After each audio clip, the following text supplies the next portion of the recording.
नमस्कार प्यारे बच्चों, सम्मानीय अभिभावकगण।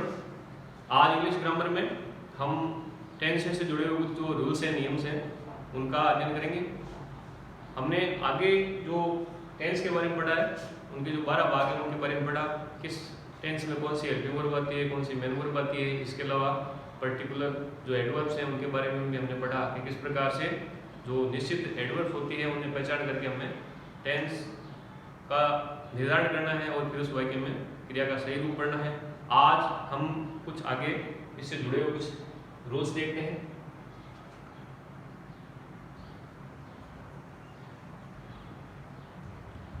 इसमें हम पहला लेते हैं यूज ऑफ बिफोर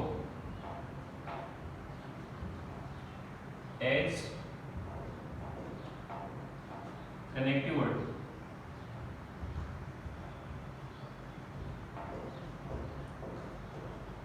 बिफोर का यूज एक कनेक्टिव वर्ड, एक संयोजक के रूप में किस प्रकार से होता है, तो इसके लिए हमें दो फॉर्मूलाज यहां सीखने हैं। बिफोर के द्वारा दो सेंटेंस का संयोजन होगा। बिफोर से पहले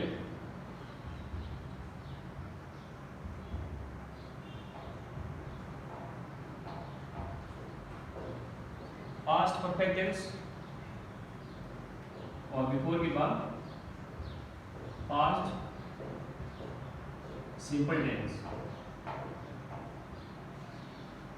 यानी इस प्रकार से दो वाक्यों का जो है यहाँ कनेक्शन होगा और कनेक्टिव का काम बिफोर के द्वारा होगा। यहाँ में इस सूत्र के रूप में इसे याद रखना है। पास्ट परफेक्ट टेंस बिफोर से पहले और बिफोर के बाद में पास्ट सिंपल टेंस। तो परीक्षा में अगर इस प्रकार का हमें कोई एग्जाम्पल देते हैं या कोई ऐसा वाक्य आता है, तो ये दो जो सेंटेंस कनेक्टेड है इनमें से एक सेंटेंस हमें कंप्लीट दिया जाता है और जो सेंटेंस कंप्लीट है तो फिर सूत्र हमें याद है, उस सूत्र के माध्यम से हम जो है दूसरे सेंटेंस को कंप्लीट कर लेते हैं। पास्ट परफेक्ट टेंस में हमने पढ़ा था हेल्पिंग वर्ब हैड और मेन वर्ब की थर्ड फॉर्म यूज होती है। और पास्ट सिंपल टेंस में हमने पढ़ा था अगर हेल्पिंग वर्ब की जरूरत है तो हमें डिड का यूज करना है यदि सेंटेंस नेगेटिव और इंटरोगेटिव हो तो। अन्यथा अगर अफर्मेटिव सेंटेंस है तो वर्ब की सेकंड फॉर्म आएगी या फिर वर्ब की फर्स्ट फॉर्म का यूज होगा यदि सेंटेंस नेगेटिव और इंटरोगेटिव हो। तो इस प्रकार से हमें ये जो सूत्र है, फॉर्मूला है, वो याद रखना है कि बिफोर से पहले यदि पास्ट परफेक्ट टेंस है तो बिफोर के बाद पास्ट सिंपल होगा। यदि बिफोर के बाद पास्ट सिंपल है तो बिफोर से पहले पास्ट परफेक्ट टेंस होगा। कई बार जो सेंटेंस है उसकी स्टार्ट बिफोर से कर देते हैं, तो हमें जस्ट याद रखना है बिफोर के बाद अगर पास्ट सिंपल है तो फिर अगला जो सेंटेंस है वो पास्ट परफेक्ट टेंस होगा। तो आगे इससे संबंधित जो एक्सरसाइज हम लेंगे उसमें ये बात हमें क्लियरली समझ में आ जाएगी। दूसरा फॉर्मूला भी हमें याद रखना है, future perfect tense plus before plus present simple tense. ये इसका सेकंड फॉर्मूला है। इसमें भी कनेक्टिव के रूप में बिफोर दिया गया है, दो वाक्यों का ये यहाँ संयोजन कर रहा है। बिफोर से पहले फ्यूचर परफेक्ट टेंस होगा और बिफोर के बाद में प्रेजेंट सिंपल टेंस होगा। और फ्यूचर परफेक्ट टेंस होने का जो है हेल्पिंग वर्ब विल या शेल का यूज करना है हमें। उसके अलावा अतिरिक्त इसमें हैव लगता है और मेन वर्ब की थर्ड फॉर्म का यूज होता है। इसी प्रकार अगर प्रेजेंट सिंपल टेंस है तो अगर हमें आवश्यक हो रहा है सहायक क्रिया के लिए तो डू या डज का यूज करेंगे। नेगेटिव और इंटरोगेटिव सेंटेंसेस में यदि अफर्मेटिव सेंटेंस है तो वर्ब की फर्स्ट फॉर्म होगी, उसके साथ में आवश्यक होने पर एस या ईएस हम जोड़ते हैं। तो हमने प्रेजेंट सिंपल टेंस के बाद में इसके बारे में काफी कुछ पढ़ा था, आसानी से उसको समझ भी लिया था। तो इस प्रकार से हमें ये दो सूत्र जो है वो एक तरह से रट करके याद रखने ताकि परीक्षा में हम आसानी से पहचान जाए। अब जो बात है समझने वाली उसमें यही है कि एक जो सेंटेंस है हमें कंप्लीट मिलेगा और एक में हमें वर्ब फिलअप करनी है। जैसे बिफोर के बाद यदि पास्ट सिंपल टेंस आया है तो निश्चित ही हमें इशारा है कि इससे पहले वाला जो वाक्य है उसमें पास्ट परफेक्ट टेंस बनना है। यदि बिफोर के बाद प्रेजेंट सिंपल टेंस का सेंटेंस कंप्लीट आया है तो फिर हमें इशारा है कि हमें इससे पहले वाला जो है फ्यूचर परफेक्ट टेंस का वाक्य बनाना है। तो इससे संबंधित कुछ एक्टिविटी हम लेते हैं, उससे ये बात हमें आसानी से समझ में आ जाएगी। तो ये दो फॉर्मूलाज हैं, use of before as connective word. अब एक्टिविटी में हम इसके बारे में देखते हैं किस प्रकार से जो सेंटेंस है वो परीक्षा में दिए जाते हैं और उन्हें हमें फिलअप करना होता है। पिछले वर्षों के यदि बोर्ड पेपर उठा करके हम देखें तो इस से संबंधित आपको कोई ना कोई सेंटेंस जरूर उनमें दिखाई देगा। काफी ज्यादा मात्रा में इससे संबंधित सेंटेंस जो है वो परीक्षा में आता है।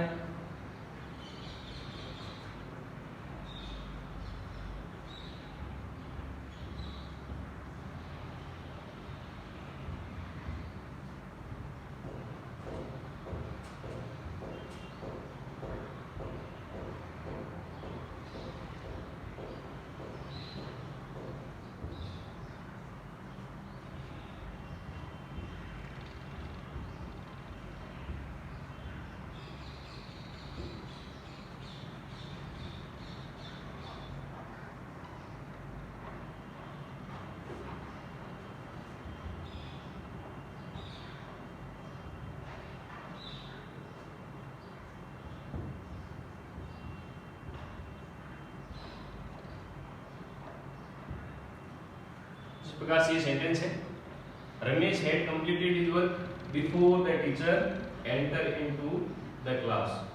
तो यहाँ हम देख रहे हैं बिफोर। अब बिफोर से पहले और बिफोर के बाद एक कंप्लीट सेंटेंस की स्थिति यहाँ बननी चाहिए।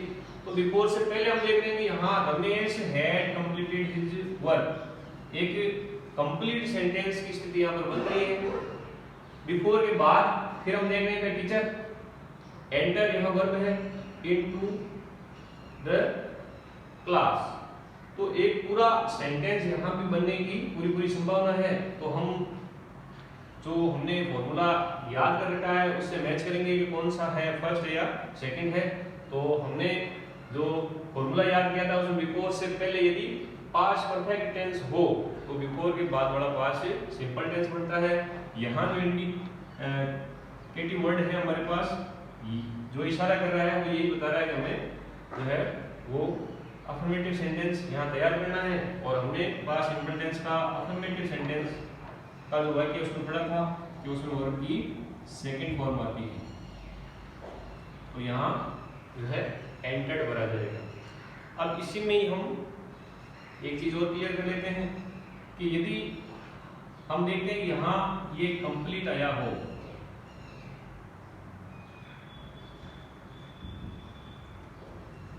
एंटर्ड इनटू द क्लास, दूसरा वाक्य कंप्लीट आया हो और मान लेते हैं कि पहले वाक्य में हमें जो है दिया गया है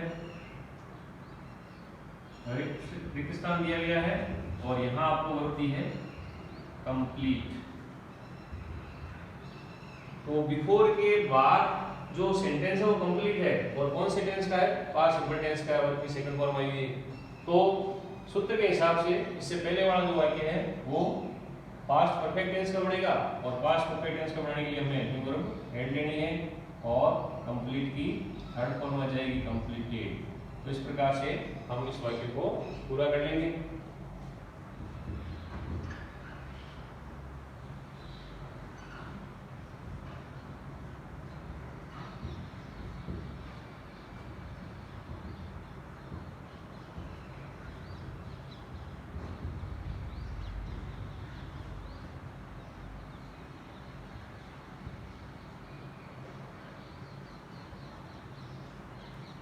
अब इस वाक्य में हम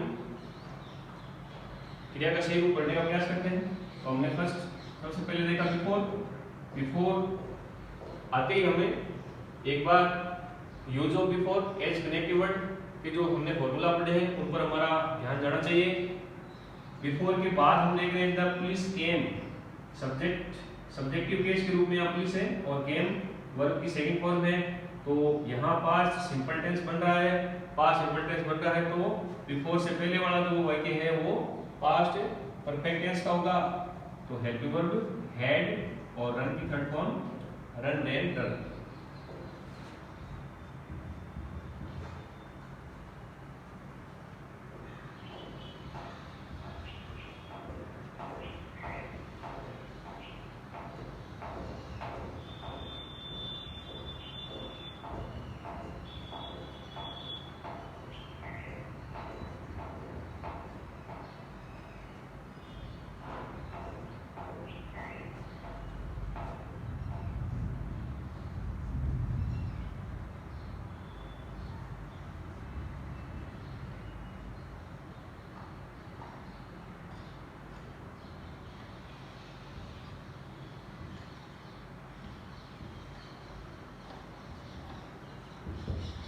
माय मदर रिक्त स्थान है cook food before my father returns from market.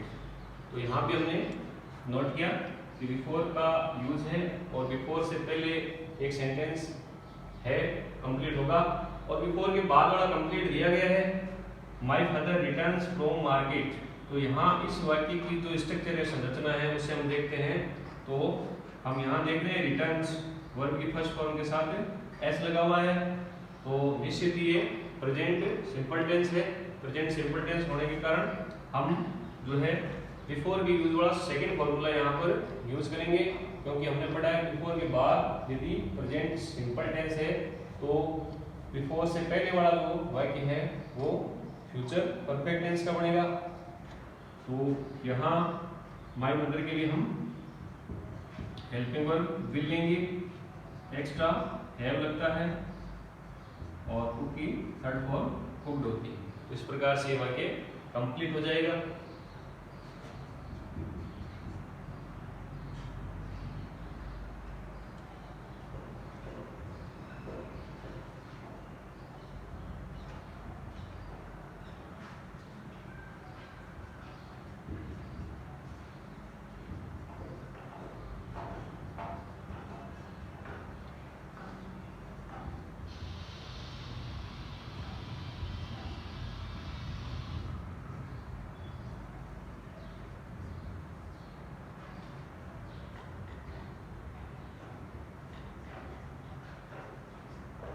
यहाँ हमारे पास सेंटेंस है Sheela will have prepared tea before the guest come. तो यहाँ भी बिफोर का यूज है। सबसे पहले हमने देख लिया कि बिफोर यहाँ कनेक्टिव रूप में है और दो सेंटेंस जो है यहाँ पर भी बन रहे हैं। अब हमें बिफोर से पहले वाला जो सेंटेंस है वो कंप्लीट मिला है, विल हैव प्रिपेयर्ड, यानी यहाँ पर फ्यूचर परफेक्ट टेंस जो है वो कंप्लीट है। तो हमें अगला जो वाक्य है वो प्रेजेंट सिंपल टेंस का बनाना है। प्रेजेंट सिंपल टेंस का बनाने के लिए आपको वर्ब की फर्स्ट फॉर्म उसके साथ एस या यस लगाना है, क्योंकि आगे जो सेंटेंस है वो अफर्मेटिव सेंटेंस की स्ट्रक्चर का है, स्वीकारात्मक वाक्य है। अब हमें यहाँ पर देखना होगा कि जो सब्जेक्ट है इस वाक्य में यहाँ वो सिंगुलर सब्जेक्ट है या प्लूरल है। यदि सिंगुलर है तो हमें कम के साथ एस लगाना है और यदि प्लूरल है तो वहाँ वर्ब की फर्स्ट फॉर्म में आएगी, उसके साथ ऐसे यस नहीं लगेगा। तो द गेस्ट प्लूरल है, बहुवचन कर्ता के रूप में है, तो ऐसी स्थिति में हमें यहाँ वर्ब की फर्स्ट फॉर्म भी लिखनी है, ऐसे यस नहीं लगेगा। Sheela will have prepared tea before the guest come. Sheela चाय तैयार कर चुकी होगी मेहमान आते हैं उसके पहले, यानी मेहमान आते हैं उसके पहले ही शीला चाय तैयार कर चुकी होगी। इसी प्रकार यदि हम यहाँ सिंगुलर सब्जेक्ट लेते हैं, केवल गेस्ट ही लेते हैं द गेस्ट, तो ऐसी स्थिति में हमें यहाँ पर एस लगाना होगा, जबकि हमने पहले यहाँ प्लूरल सब्जेक्ट ही लिया था, इसलिए यहाँ एस नहीं लगेगा। तो इस प्रकार से ये जो दो सूत्र हैं उनसे जुड़े हुए जो वाक्य हैं वो परीक्षा में कई बार देखने को मिलते हैं। यदि हम पिछले बोर्ड एग्जाम्स के पेपर उठा करके देखें तो इस टाइप के वाक्य हमें जो है उनमें मिल जाएंगे। काफ़ी जो है वाक्य से इससे संबंधित पूछे जाते हैं। एक उदाहरण हम और इसमें देखते हैं।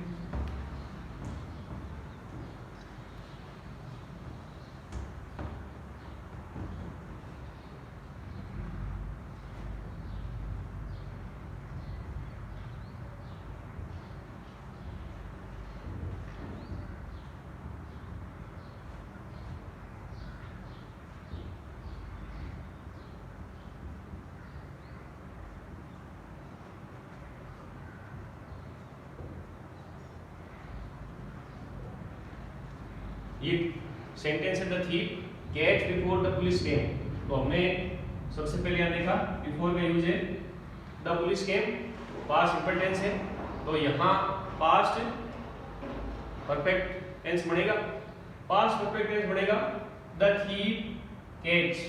तो कैच की थर्ड फॉर्म होती है कॉट, CAUGST।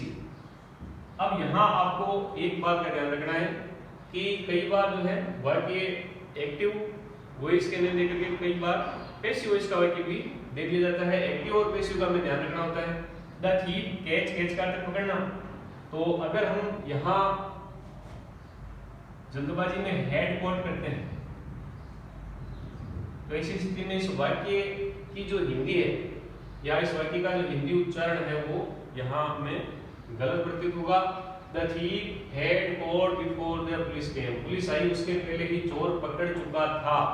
तो यहाँ पर चोर पकड़ने की क्रिया नहीं करेगा, उस चोर को किसी अन्य व्यक्तियों के द्वारा पकड़ा जाएगा। तो इस स्थिति में ये जो यहाँ का थीफ वर्ड है वो सब्जेक्ट नहीं है, सब्जेक्टिव केस नहीं है, ये ऑब्जेक्टिव केस है। और ऑब्जेक्टिव केस यदि स्टार्ट में है तो हम जानते हैं वो जो वाक्य है, वो जो सेंटेंस है वो पैसिव वॉइस का बनता है। तो ऐसी स्थिति में यहाँ में टेंस तो वही रखना है, पास्ट परफेक्ट टेंस होगा, लेकिन वॉइस जो है वो पैसिव होगी। तो ऐसी स्थिति में यहाँ आएगा हैड बीन कॉट। तो पैसिव वॉइस के बारे में अभी हमने जो है ऑनलाइन क्लासेस में पढ़ा नहीं है, और पैसिव वॉइस के बारे में जब हम पढ़ेंगे तो पैसिव वॉइस हमें बड़ी आसानी से समझ में आ जाएगी, कोई ज्यादा मुश्किल उसमें भी नहीं होती है। लेकिन यहाँ ये समझाने के लिए कई बार छोटी सी गलती करवाने के लिए इस प्रकार के जो वाक्य हम परीक्षा में दे दिए जाते हैं, जिनसे जो बच्चे हैं वो उसे पूरा नहीं समझ करके गलती कर बैठते हैं। तो इस सेंटेंस में यहाँ पर ये सब्जेक्टिव केस नहीं है, ये ऑब्जेक्टिव केस है। ये जो पहला सेंटेंस है बिफोर से पहले वाला वो पैसिव वॉइस का वाक्य है। तो ऐसी स्थिति में टेंस तो वही रहेगा, पास्ट परफेक्ट, लेकिन वॉइस चेंज है तो हैड बीन कॉट आएगा। पुलिस के आने से पहले ही चोर पकड़ा जा चुका था।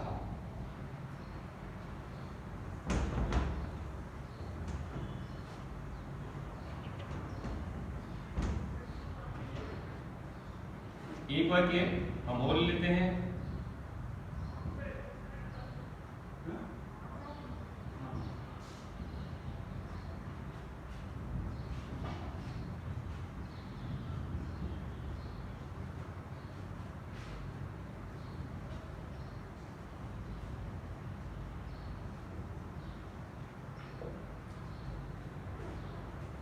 The verb do before we reach there। तो बिफोर के बाद में हम यहाँ देख रहे हैं वी सब्जेक्ट रीच वर्ब की फर्स्ट फॉर्म में एस नहीं लगा हुआ है। कारण ये है कि वी यहाँ पर प्लूरल सब्जेक्ट के रूप में है, लेकिन जो टेंस है वो क्लियरली हमें दिखाई दे रहा है, वो टेंस है प्रेजेंट सिंपल। तो सूत्र के हिसाब से यहाँ हमें जो वाक्य है वो तैयार करना है फ्यूचर परफेक्ट का। तो द वर्ब डू, अब यहाँ द वर्ब जो है वो सब्जेक्टिव केस नहीं है, ये भी ऑब्जेक्टिव केस है। यहाँ भी जो है वो पैसिव वॉइस की बनेगी, लेकिन फ्यूचर परफेक्ट टेंस की बनेगी। तो the work will have been done, will have been done.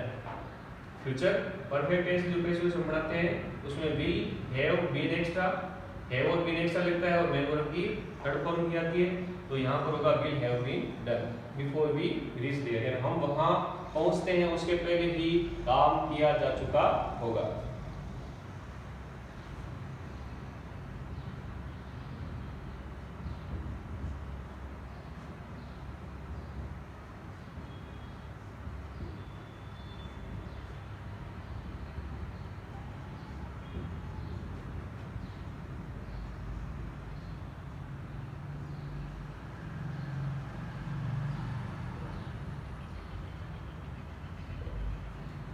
यहाँ एक वाक्य हम और लेते हैं, the patient die before the doctor came. तो बिफोर के बाद जो पूरा वाक्य है वो पास्ट सिंपल टेंस का है, तो पहले वाला पास्ट परफेक्ट टेंस का बनेगा।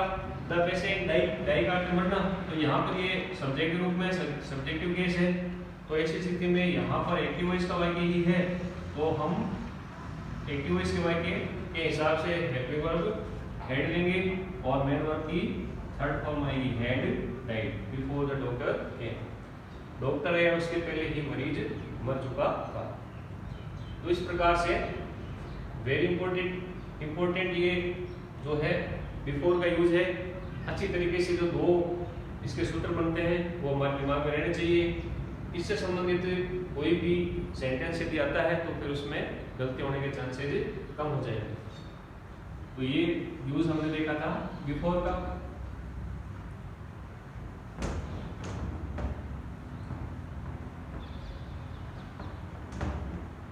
इसके बाद हम रूल्स में अगला नियम लेते हैं, use of after as connective word.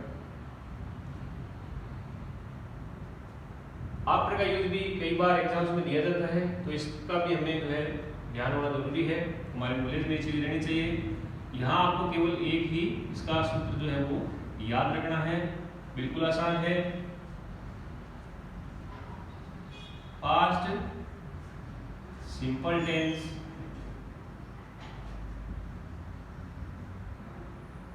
Plus after plus past perfect tense. तो देखिए यहाँ हमने जो बिफोर का यूज पढ़ा था उसका जस्ट उलट, उसका रिवर्स है।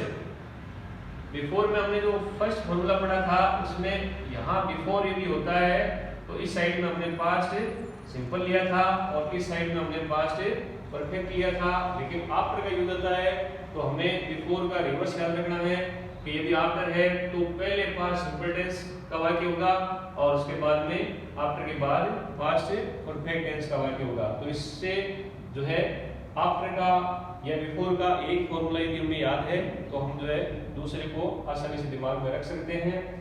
अधिकतर एग्जाम्स में आफ्टर के यूज से संबंधित इसी प्रकार का या ये जो फॉर्मूला में लिखा है उसी से संबंधित वाक्य जो है देखने को मिलता है। पिछले बोर्ड एग्जाम्स में यदि आप क्लास करते हैं, उन पेपर्स को देखते हैं तो आपको कहीं ना कहीं आफ्टर के यूज वाला जो सेंटेंस मिलेगा वो इसी प्रकार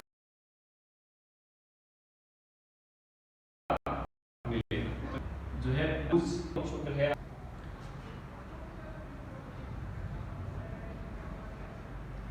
इससे संबंधित कुछ एक्सरसाइज हम देखते हैं।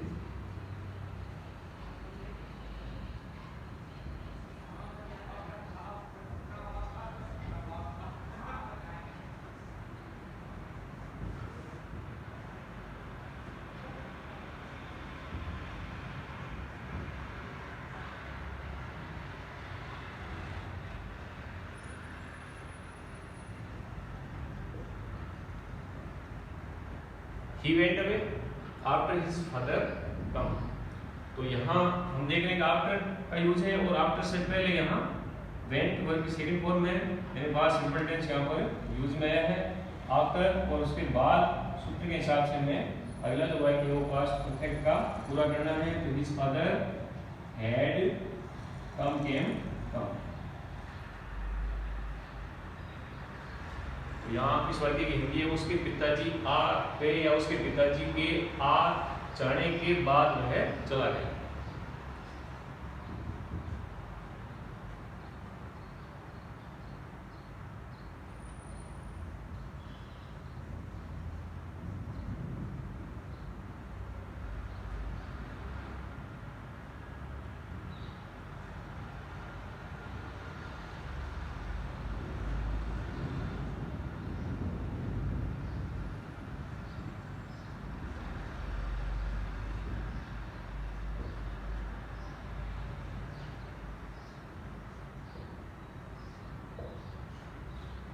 अब ये सेंटेंस है, कंप्लीट हमें करना है, आफ्टर का यूज है, आफ्टर के बाद एक जो सेंटेंस है वो हमें कंप्लीट दिखाई दे रहा है, तो सूत्र के हिसाब से इस साइड में यदि पास्ट परफेक्ट टेंस है तो हमें इस साइड में पास्ट सिंपल टेंस पढ़ना है।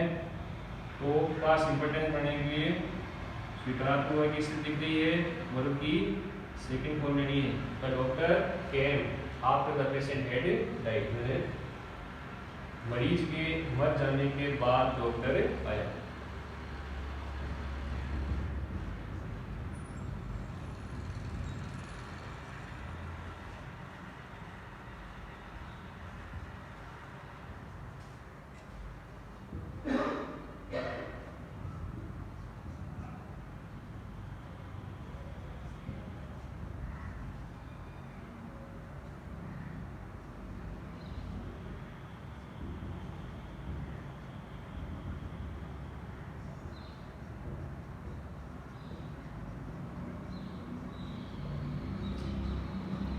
The rain fell after my team win image, after का यूज है, after से पहले। The rain fell वर्ब की सेकंड फॉर्म का यूज है, पास्ट सिंपल टेंस है, तो अगला जो वाक्य है वो पास्ट परफेक्ट टेंस का होगा। My team had won verb की थर्ड फॉर्म। तो मेरी टीम के जीत जाने के बाद बरसात गिरी। तो इस प्रकार से हम और भी कई उदाहरण जो है इनसे संबंधित उन्हें हल कर सकते हैं और अच्छी तरीके से इन वाक्यों को ढंग से जो है हम तैयार करके और किसी प्रकार की गलती नहीं करते हुए आसानी से इनमें हम मार्क्स ला सकते हैं। आज ये दो नियम हमने पढ़े, अभी एक बार वापस रिवाइज कर देते हैं। हमने बिफोर का यूज पढ़ा था कनेक्टिव रूप में, उसमें हमें दो सूत्र याद रखने हैं जो आपको आगे बताए गए हैं, और आफ्टर का हमने यहाँ पर एक जो है फॉर्मूला यहाँ देखा है, इसे हमें याद रखना है। ये जस्ट रिवर्स होता है बिफोर का, तो इस प्रकार की जो गलती है वो न हो उसके लिए हमें इन्हें ध्यान से देखना होता है। इसके पश्चात अगला रूल्स हम लेते हैं।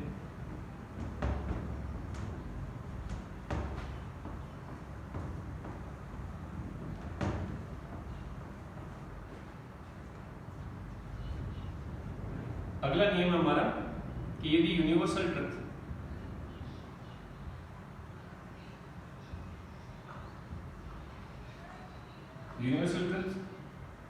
और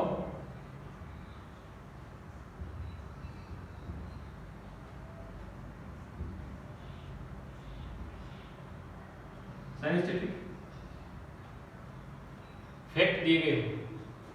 यूनिवर्सल ट्रुथ का अर्थ है शाश्वत सत्य या सार्वभौमिक सत्य, और साइंटिफिक फैक्ट्स का अर्थ है वैज्ञानिक तथ्य।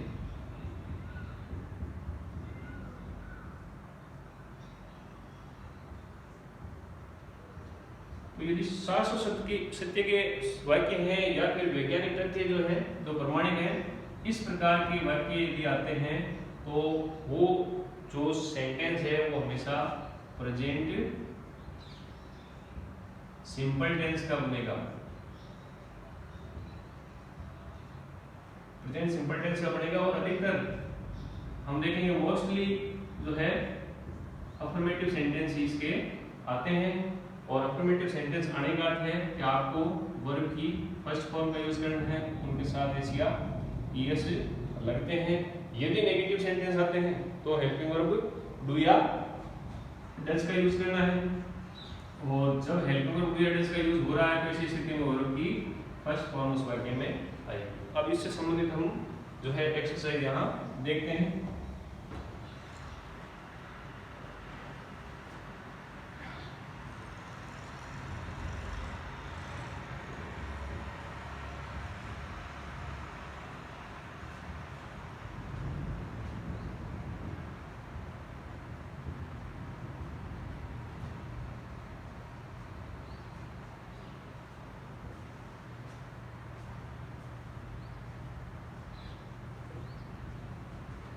The earth move around the sun.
उदाहरण से धरती मूव करते घूमना, चक्कर लगाना अराउंड द सन, धरती सूर्य के चारों ओर चक्कर लगाती है। यानी इस वाक्य को हम प्रेजेंट सिंपल टेंस में बोलेंगे। ये नहीं कहेंगे कि धरती सूर्य के चारों ओर चक्कर लगाती थी, लगाएगी, क्योंकि शाश्वत सत्य है, लगाती है, लगाती थी, लगाती है और लगाती रहेगी।